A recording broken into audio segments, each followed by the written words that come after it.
if you can Exactly. unite the people, there's nobody that can stop you That's because right. we are the majority, and they use different things like racism in America, sexism in America, all these different things to divide us.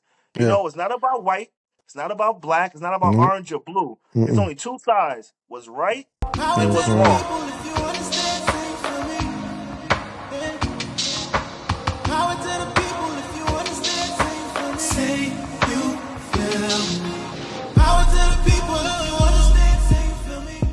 Hello, welcome to another episode of the People's Podcast. I'm your host, Ismail Shahid. Hope all is well. Assalamu alaikum. Thanks you for joining us with another show. We have another good conversation coming up for you with my brother Tahir Pearson. Entrepreneurial mindset. Right now, he's on the road working. Always diligent, always working. Good family man. Right. Trying to lead a good life. That's the biggest thing, with the People's Podcast. We always like to bring on somebody that's trying to lead and live a good life and be an example for all of us as a whole, his family, his internal family and people that he surrounds himself with and come across. And, so Tahir, man, lead us off, man. Tell us something about yourself, man. Welcome to the show for first, and we try to tie this down for a little bit, but I appreciate you coming Yeah. on, man. Yep. I know we had the storm, and being Yep. that I'm working on the West Coast now in Yeah. Washington, Yeah. it's just the time zone is kind of crazy. But I really wanted to make time and come on your show. One, I believe it's a positive thing, and I see it growing. I love it, the setup Uh, and everything, and the job you're doing. Thank And I you. feel like this could really help. And Yeah. so I'm all down to help. That's how I Yeah, was for sure. raised. That's what I was born to do. Like I said. You invited me on your show, and I said we was going to talk about the project that I'm pushing to try to be an example and to help the kids, Yeah. and I think that's important. Yeah. Well, So, first, let's tell us share a little something about yourself, so that our listeners know who we're talking to. all right, alhamdulillah, today is a blessed day because it's my birthday. So I always want to thank Allah that He allowed me to see another year, and inshallah be even better in the next year. Um, I I had a beautiful upbringing in a lot of Mm, ways, mm, and when I was mm-hmm, younger, I didn't really understand the blessings. I didn't really understand the gift that I received, until I mm-hmm, look back at now being a grandfather. I got five kids, three handsome sons, two beautiful daughters, mm-hmm, and just thinking about, and now I'm a grandfather actually to twins, and I have five twins now. Well, four grandbabies and one on the way. And so mm-hmm. may Allah bless them too. But No. I grew up in a pretty normal house, mother and father, moved out of the city, out of Brooklyn, New York, when I was very young, upstate New York, tried to be away from all of the distractions and influences of New York City, of any major city. Of Mm-hmm. course, when I was young, I didn't see that. I used to love the city, so much stuff to do, the city of lights and never sleep. I was drawn to that and attracted to that. But moving upstate and, being raised on private land and developing a foundation, um, it really was like a gift to me, Yeah. I really, I'm just so happy that I was able to get that foundation with a mother and a father, two-family household. Not much financially, as you could say, but what we lacked in money, we had in love. My That's father it. was a very loving man. So he passed away when I was 18 years old. Mm-hmm. Sometimes I think I wish I could have just had a conversation with him as an adult man to a man, because there's so many things he did that now I look at it and I'll be like, wow, that's just, it's amazing. But Yeah. these are the things that molded me. That's important. That's important. I was Yes. just telling somebody the other day, the importance of building a relationship with your parents, while they're still here. Mm, Some of us, don't have some, it's a blessing to grow up in a household with two parents. It's a blessing. So yeah, many African American people as a whole, so many people mm, grow up single mother homes, single father homes, no parent, their grandmother's raising them. So it's a blessing to grow up in a household with a mother and a father that is loving and giving you morals and values, that you could take on and pass Yeah. on to your children.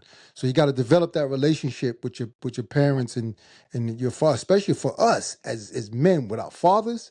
Yes. Very, very important. So, Very you important, know, you know. You don't even realize that now as you growing don't. up in You it, don't. you know, until Yeah. now. It's Yeah. just like, wow, looking back at it, you see how lucky you are. And that's sad that we in a society where you're lucky to have a mother and a father.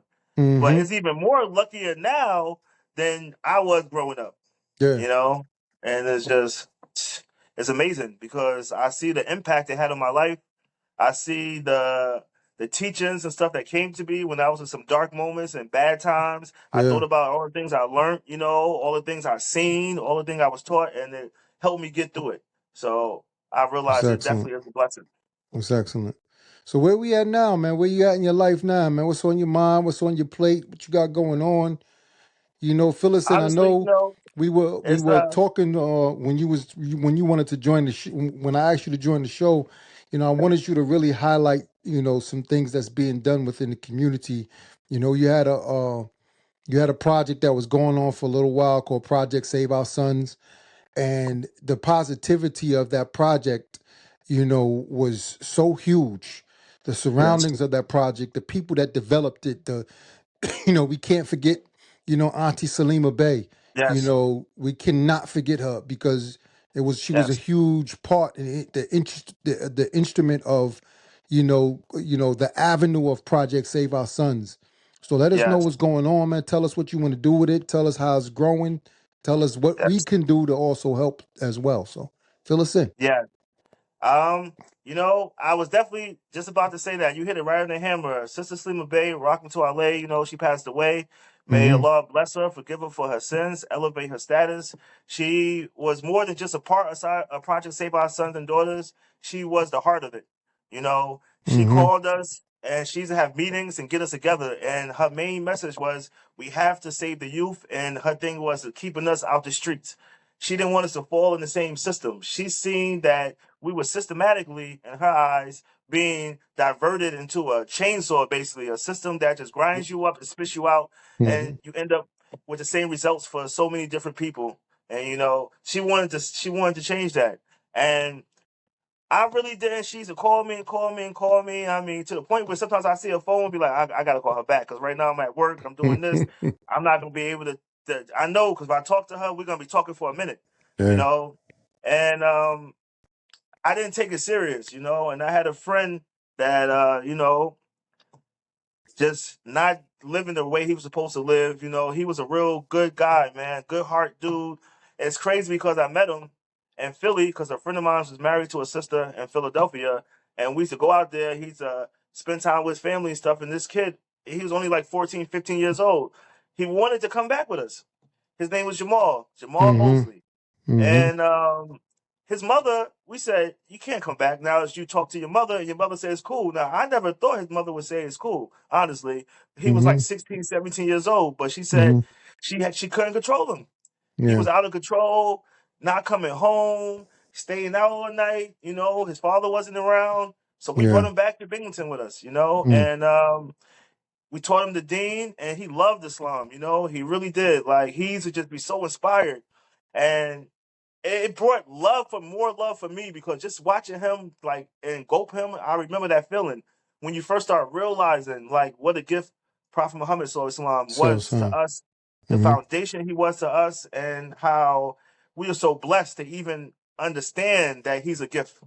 And we started teaching him things like this, and showing him, just the morals and his living. And I mean, to me, I feel like and Project Save Our Sons and Daughters, I gotta say, is not a Muslim organization. It's just Muslims that run it.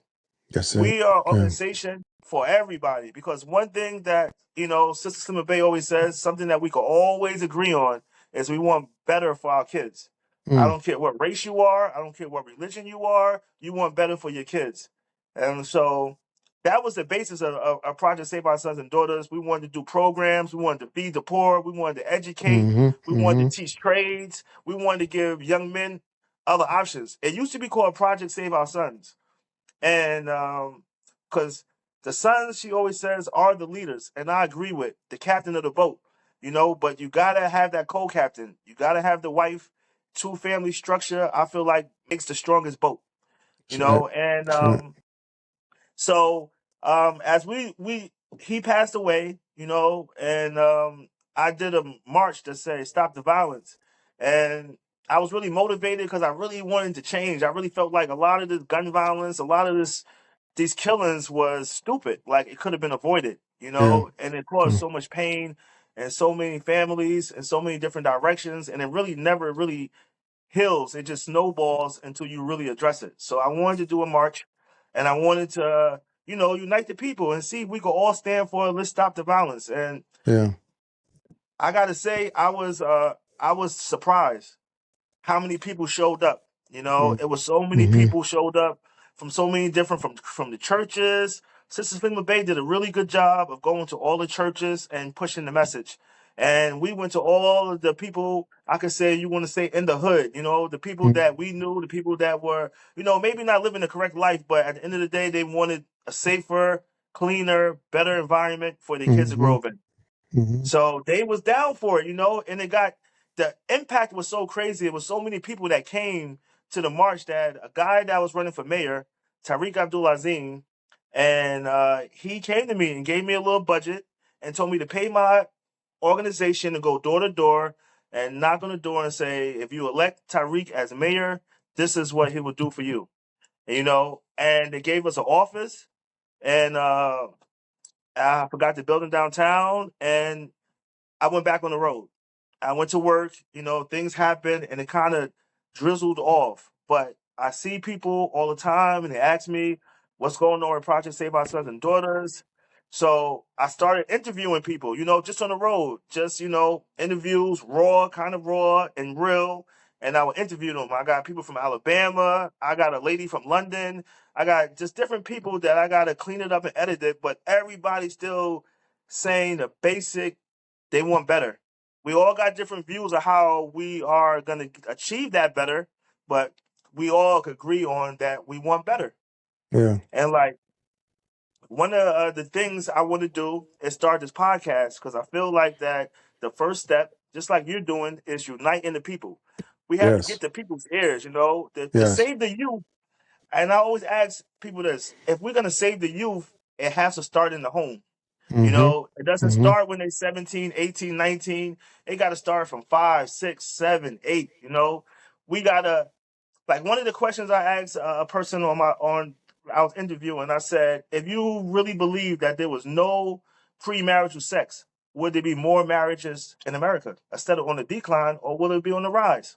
You know, Mm-hmm. just a question like that. And me personally, I think yes, because this is what I've seen my whole life, and this is what the prophet, how I was taught, peace and blessings be upon him. This Mm. is his way. Yes. But if you think about it logically, just common sense wise, if everybody just lived by that one rule that there was going to be no premarital sex, I guarantee there will be a lot more marriages in America, and it'll be on Yeah. the rise. You're definitely right. Yeah. You know? So So I what? I just think about I just think about that. That's one of my questions. One of my questions is, how important do you feel a father is in the household? Mm-hmm. I feel like that's a deep question because when I drifted off, like I said, my father passed away. I felt like to make the type of money I wanted to see my wife in and my kids in. I wanted them to have, Jordans. I wanted her to have a nice car. And I realized this is all the illusion too.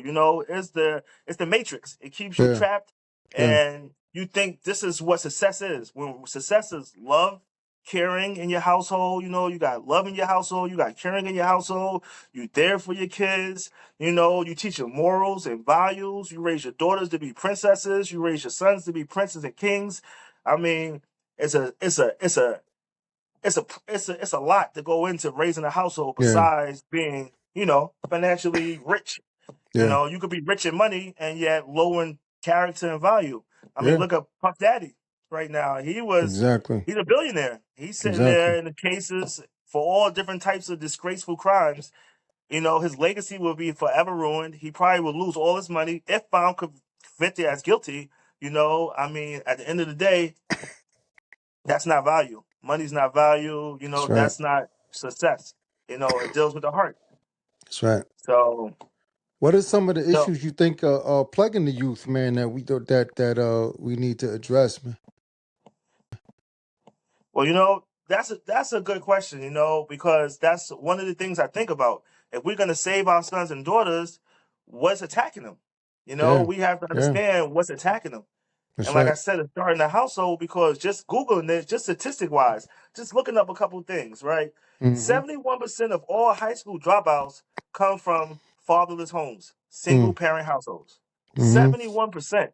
So that's 7 out of every 10 kid that drops out of high school is coming from a single family household where the father's not present.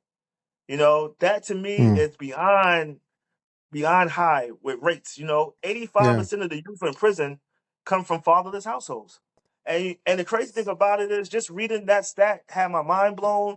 But I did some time, caught a felony, did 3.5 years in prison. And I truly believe Allah put me through this this turmoil, this trial, because it allowed me to be more relatable now. I could relate to so many different type of people. I Yeah, understand the system yeah. because I actually went through it, and Mm-hmm. we used to sit in counseling circles where they call like the AA or whatever you got to get your certificate so you could try to get early release.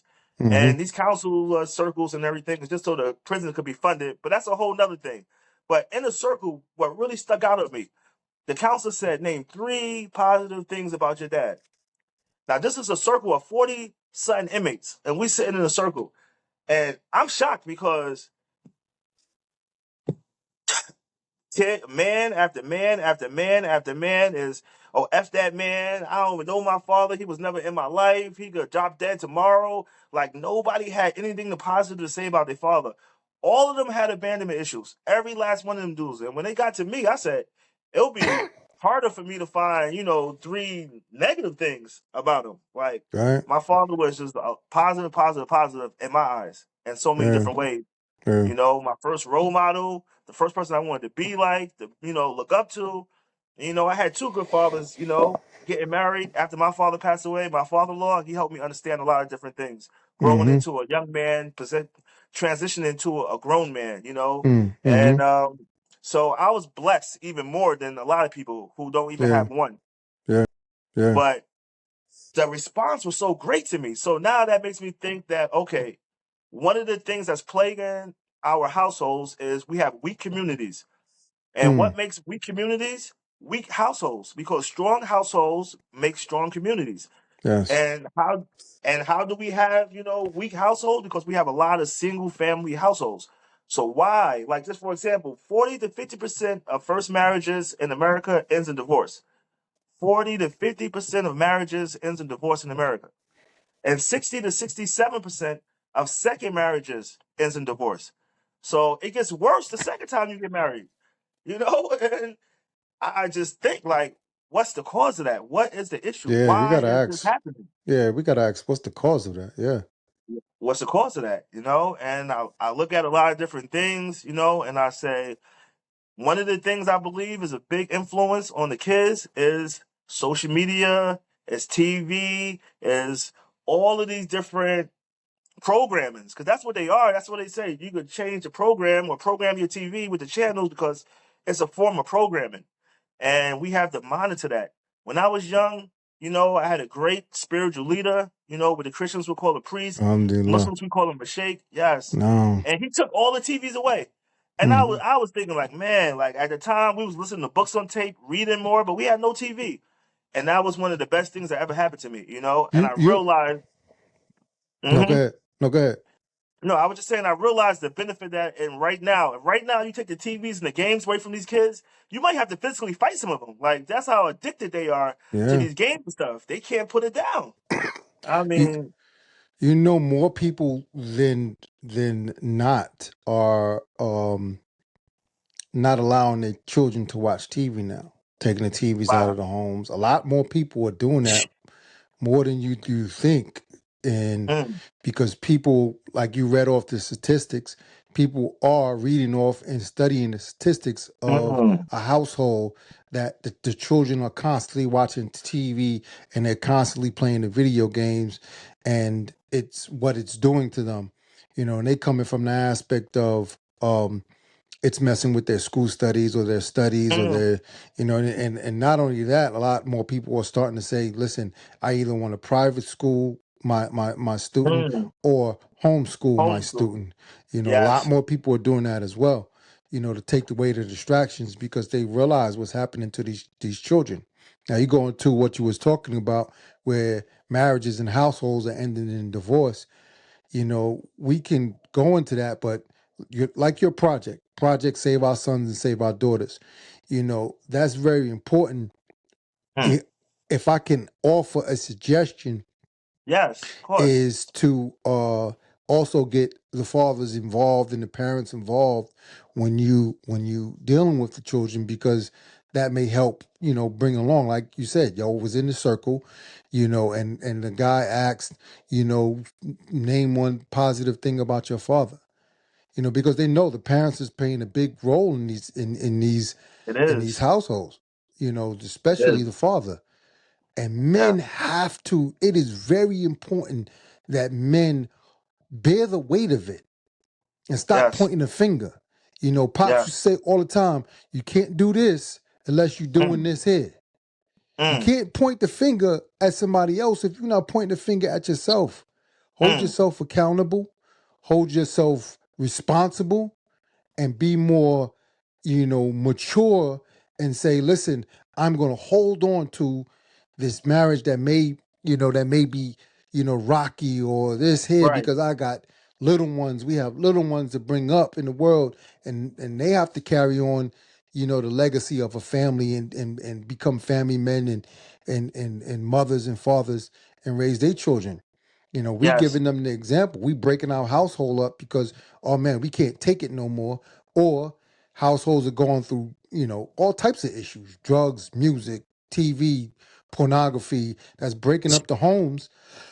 And there we go, but the importance of programs like Save Our Sons and Save Our Daughters is going to be, it's going to play, dividends, as we move forward in life anyway. So, but go Yeah. ahead with what you were saying about, more of the things that's affecting the children that Right.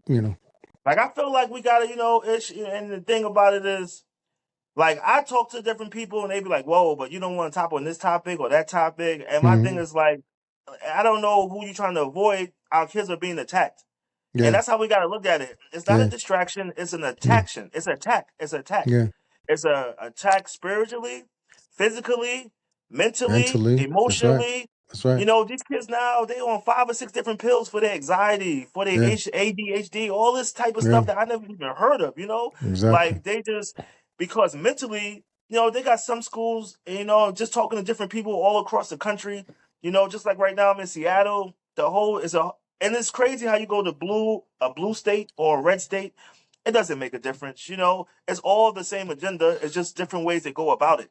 Yeah, And it's crazy because, it's all about deception. It's like you say the kids are confused, but then you confuse them. A kid come to school saying, he want to wear a dress, and his father put him in dressed him like a boy. He goes to school and says he sees a dress. I want to wear that. He's a little kid, 6, 7 years old, and you say, oh, you could be comfortable whatever you want to be. This is your safe zone.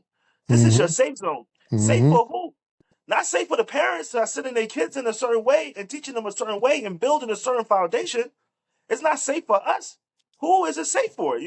mm, I mean, and it's so sad because this is what's going on in America right now, and so mm, we have to think about alternative ways to teach our kids. But my thing is, even that is a shame because the people. I always feel like the power is not in the government, it's not in the Zionist regimes, it's in the people. The mm. power of the people. If you can Exactly. unite the people, there's nobody that can stop you because That's right. we are the majority, and they use different things like, racism in America, sexism in America, all these different things to divide us. Yeah. It's not about white, it's not about black, it's not about Nope. orange or blue. It's Mm-mm. only two sides, what's right and That's what's right. wrong. That's it. And if you on that what's right side or you on that wrong side, that's the side you want. It got nothing to do with race or anything else. It's gonna have all different types of people on both sides. So you just gotta Mm-hmm. make sure you try to be on the right side and raise your kids to be right. That's it. And And I don't think there's nothing wrong with that. And I think that, one of my questions I'm going to ask the podcast people when I have my interviewers, and I have, is do you believe the LGBTQ community was beneficial or harmful to the youth? This whole Mm, movement. mm, And mm-hmm, I was talking to a lady whose daughter was getting married to another lady. mm-hmm, And I know her son. He took Shahada. He's cool, young boy, whatever. And he wanted me to talk to his mother. And she invited me to the wedding to let me know how it is. You can see the real love and they passionate. It's not like that. And I told her that just a question. And I asked her, was her father in her household? Was her father around? Oh, he was a scumbag. He left when she was 6. He has not been in her life. I said, well, can it psychologically? Just maybe. I'm just throwing this out there that she only seen her mother be the father, the provider, the mm, protector. She seen her mother being the carer, the nurturer. Maybe that she has some type of disorder towards her father or to men because she still feels abandoned. She has abandonment issues. She has issues with men because her father was never in her household. She look at her mother as a superhero, as a everything, mm, and maybe mm-hmm. psychologically, I'm just saying because you grow in these households that, you know, they're not balanced. Everything is about balance. Yeah, yeah. And maybe this is why she turned towards women, because she looked at women as strength. She looked at women as attraction because she never had a father in her household. But if we were to logically think, if everybody lived that lifestyle, we would cease to exist Mm, because two men cannot have a baby and two women cannot have a baby. And yeah. even though people might say, oh, well, everybody has a right to live. And hey, that's what you feel. That's what you feel. But you cannot push that on our kids. Every time I watch a movie, a cartoon, a show, a sitcom, anything on social media or TV, this always has to Mm-hmm. deal with some type of homosexuality. And I'm not a Donald Trump supporter at all. I believe both sides is either you're going to get punched with the right fist or you're going to get punched with the left fist. Either way, you're going to be left with a bruise. You know what I'm saying? But That's right. he said it. We got to take this LGBTQ and homosexuality out of our schools. He said, I'm Mm-hmm. done with that nonsense. And even though I don't agree with him on everything, I do agree with him. And I believe most Americans, I think that what we see on the media is not true. Because when I talk to people from all across the United States, they all say the same thing. You Yeah, live your lifestyle, do yeah. not bring that to our schools. They don't And push it yet they on the don't next listen to our person, voice. especially on the little people. You pushing it on Or the six, little five, six, people. 7 year olds and 10 year olds. That's, Come on. I mean, that's not right. And for us to stand by and not say nothing, it's just I feel like we are part of the problem. I was always taught is 3 ways you can feel about something. You can, if you really feel strongly enough, you can stop it with your hands, which I'm not Mm, suggesting anybody commit any violence. I'm mm-hmm. talking about against your own kids and stuff. You see them doing something wrong, you can stop it with your hands. 2, you can talk about it, tell them, hey, you're not supposed to do that. You see them stealing, you can physically stop them from stealing, Excuse me. or you could tell them, hey, you're not supposed to be Mm-hmm. doing that, or you can feel bad about it in your heart. These are the 3 levels I was growing up to believe of faith. Yes, yes, So yes. I feel like I gotta say something. When I turn around and see so much chaos, so many disrupted households, I talked to a kid. He was 15 years old. He used to come by my boy's house and cut his grass, and I said I want to interview him and put him on my podcast because when I Yeah, asked him questions, he gave me some real honest and like from the heart answers, and it really touched me because yeah. he said his father had been locked up his almost his whole life. Mm, And yet, when I said, how important do you feel a father is in the household? Like, he just couldn't stop talking. Like, I think a father's really important. And like, he was, even though his father wasn't in his life, the dream and idea of having a father in his life was such a, like, big to him. You know what I'm saying? mm-hmm. He couldn't let it go. Like, that's what he wanted. And he was 16 years old. And I'm thinking, Yeah, like, wow, like, we got to reevaluate things. We got to reevaluate. We got to have these uncomfortable conversations. We got to talk, and it's not going to be easy conversations. And some people might not agree with everything that Project Save yeah, Our sons and daughters stand for, but we are going to all try to work to the goal of making a better future for our kids. Because if you look at it now, I mean, we in bad times. We in really bad times with we got these rappers, and singing all kinds of lewd and lustful music, and little girls 7, 8 years old twerking, and 9 years old on Twitter and Facebook or Instagram, and I was just 11, talking about 12 that with years old. somebody. I was It's just just talking about crazy that with somebody with this with the music and everything. How with the the music, music. yeah, how it changed throughout time.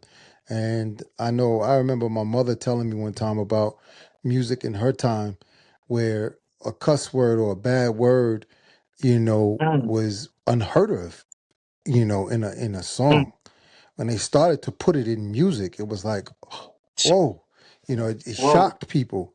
And Mm, as time progressed,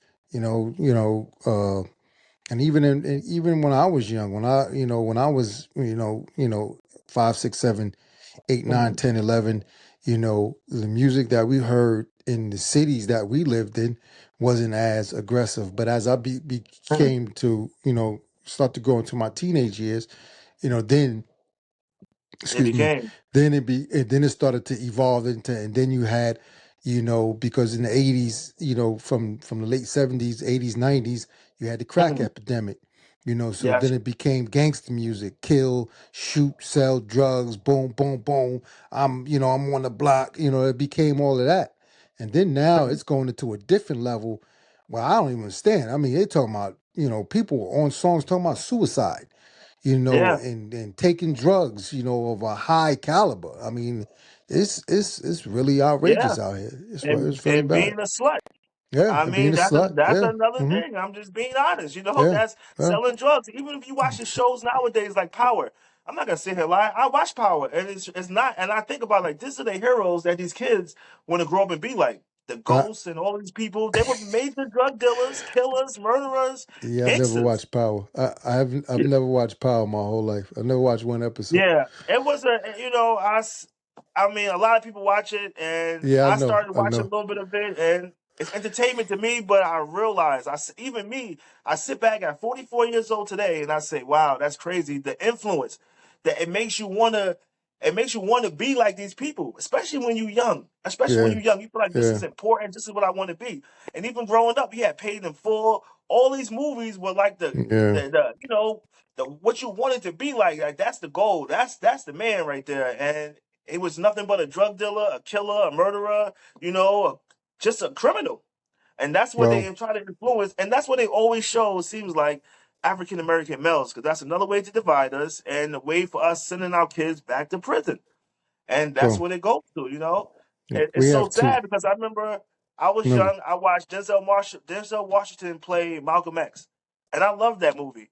Yeah, It was a yeah, positive, strong image for a yeah. brother to get out there and speak the truth, to try to uplift his people. And I thought Mm-hmm. that was a beautiful message. But you don't have the movies like that often. You just don't. Yeah. Well, Malcolm X was a big part of American history that you can Yes. not forget at all.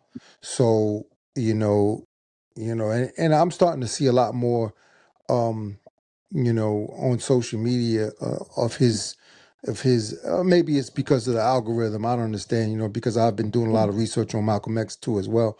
That a lot of Right. his stuff is popping up on my social media feed. So I've been, looking and studying and Mm. listening to some of his speeches that he gave, before he made Hajj, and then after he All made Hajj. Yeah, so right. you know, I mean, he's a huge part of history. You can't forget.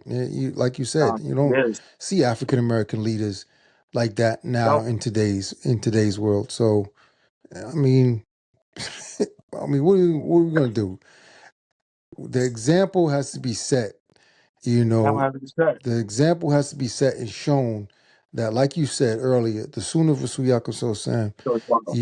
and even, if you want to be Christian, the way of Isa ibn Maryam. Yes. Follow Yes. the true way of Isa ibn Maryam.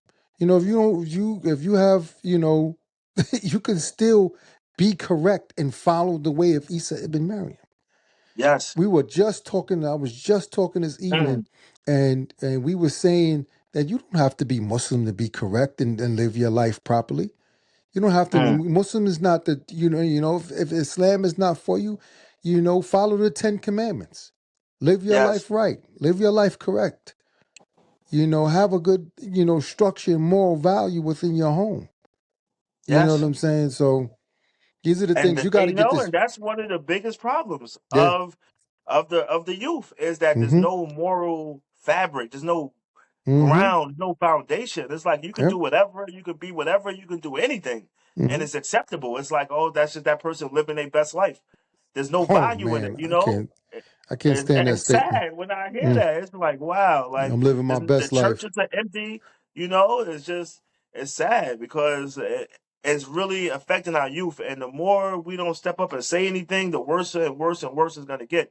So people don't even realize anything. Like they're gonna totally I feel like they're trying to eliminate God out the school system, out of everything, where the kids they don't have that to hold on to. When I went through some dark times, it was I Mm. always had faith. You know, Mm-hmm. Allah got me. Mm-hmm. That was always the way I was raised, and that helped me and gave me so much strength. And to the point where I didn't even doubt things. Like I know Allah got me. Like, you know, I'm good. I'm not gonna Sure. stress the bills. I'm not gonna Sure. stress this. Allah got me. And if I Yeah. didn't have that, I might have. Who knows what I might have did? Because I would Sure. felt like it was up to me. You know, it was up to Sure. me to provide. I can only go out there and try my best, and Allah sends the barakah. He sends the rahmah. He sends the money. You know, He sends the flow of financial help, the spiritual help, the mental peace you find when you put it in His hands and stop thinking you could deal with it. And this is the things that we have to install in our kids. And first, we have to bring our parents back to that God Yeah. conscious. Yeah. You know, that's one of the things Mm-hmm. I want to do. We got to get God conscious. I want to have meetings. I would like to do eventually. You know, I grew up in a good system, and I feel like if it ain't broke, why fix it? I want to have Project Save Our Sons and Daughters Centers and all the cities I can where people could bring their kids. They could come to themselves. They could learn about trades. You know, they could learn how to be an electrician, a carpenter, a plumber, a welder. You know, all these different trades. If college ain't for you, I was one of them kids that college wasn't for me. When I got out of school, I didn't want to go right back into school, but Mm. I still have to learn something. You know, I still have to get a trade to take care of myself. So if you want to be a young entrepreneur, if you want to do A, B, or C, you can always pick up a trade that will allow you to feed your family. You know, and Yeah. you can do it without a whole bunch of student loan debt. You know, Sure. about a whole bunch of the whole college. Not to say college is not good. I just don't believe it fits everyone. Yeah. So I things said like that when that. I said that when I was pushing the trades because I push trades too. That's Mm, that was my biggest thing. After out of high school, you know, yes. I went to I did one semester in college and it just didn't suit me. So, Yeah. and then going to Brooklyn, New York, working in New York City, I started to think, my mind started to work like, how can I, what can I do? Because I Mm, didn't like, I didn't like college. College it didn't suit right. me. It was like, man, I already seen all these people, for 4 years in high Mm, school, I yep. gotta see them Yeah, for you another, trying to what, see how him many again. years in Nah, I college? understand. I'm seeing the same people. I'm not learning anything different because I'm seeing the same people. I Yeah. think you learn more from people. People influence you more than you know. Mm, So I started to think, what can I do? And I chose plumbing. I chose plumbing mhm. actually from watching the commercials, and Yeah. more of the commercials came on was plumbing commercials. So I chose plumbing. But I mean, the trades for myself has been, everybody's not a trade, individual. No. Some people gonna go to college and do college thing and Hmm. end up in full debt and maybe get a good career, maybe not, but as to each his own. I don't want to Right. down something that somebody's doing. A lot of good Right. people and a No, lot of good definitely not. doctors and lawyers and engineers come out of the college field and do great things in life. And it's true. So um but you got to listen, man. Let me if I could give you some advice, Yes, because please. Project Save Our Sons is so important. And the reason why I Mm, wanted to bring you on, because the importance of the project has to show fruit. Got to pay mm, dividends. You get off this call, you get off this interview with this podcast, don't say we got to be we going up, we starting to get up into our 50s, man. Next year I'll be 50 when we going into our mm, 50s. You know what I'm saying? So it's not about what I want to do, it's about what I'm doing. mm, So you get off this call, you grab yourself a book and you start jotting down everything and putting it together tonight, tomorrow, the next day, mm, the next day, the next day, until the end of the year or the end of the month. You got a whole outline and you're already mm. putting a team together to start this project and make it be what it needs to be. It got to Yes. start now. You got to start now. You can't delay. We got to stop being delaying. As a people, as a whole, we have a lazy and I'm to blame too. I'm part of I'm part of the Mm, problem too. That lazy streak, man. This is what I want to do, and then tomorrow and the next day, 3 days later, we didn't mm, do anything towards what we said we wanted to do. mm, So the best thing to do is once you say or once you have a passion for something and you want to do it, especially something that's positive like Project Save Our Sons and Save Our Daughters, soon as mm, I get the idea in my head, soon as I get the passion in my heart, and I mm, see the problems of the youth and I see the problems that my children are facing, soon as I'm off of a conversation, boom, I'm grabbing my book and I'm starting writing. Journaling is very mm, important. You know, I mean, I can't stress how important for men of mature age,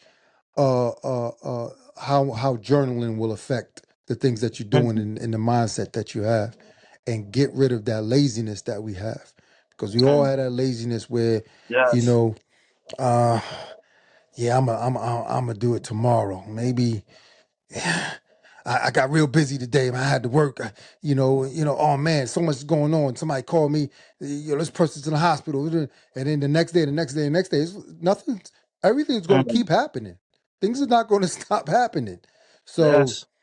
um don't put off tomorrow what you could do today. And when you Mm, had a passion and you have it in your heart, do it right now. Right mm, now. We have to, as a people, stop delaying. We gotta stop delaying. We gotta do it right now because this project, and listen, I'm telling you myself, man, listen, call me tomorrow, call me the next day. How can I help? How can I help mm, make this project, bear the fruit that it needs to bear and be what it needs to be? It's mm. that simple. It's that simple. So, we up against our time. I'm looking at our time on the top of the Yes. screen. We up against our time.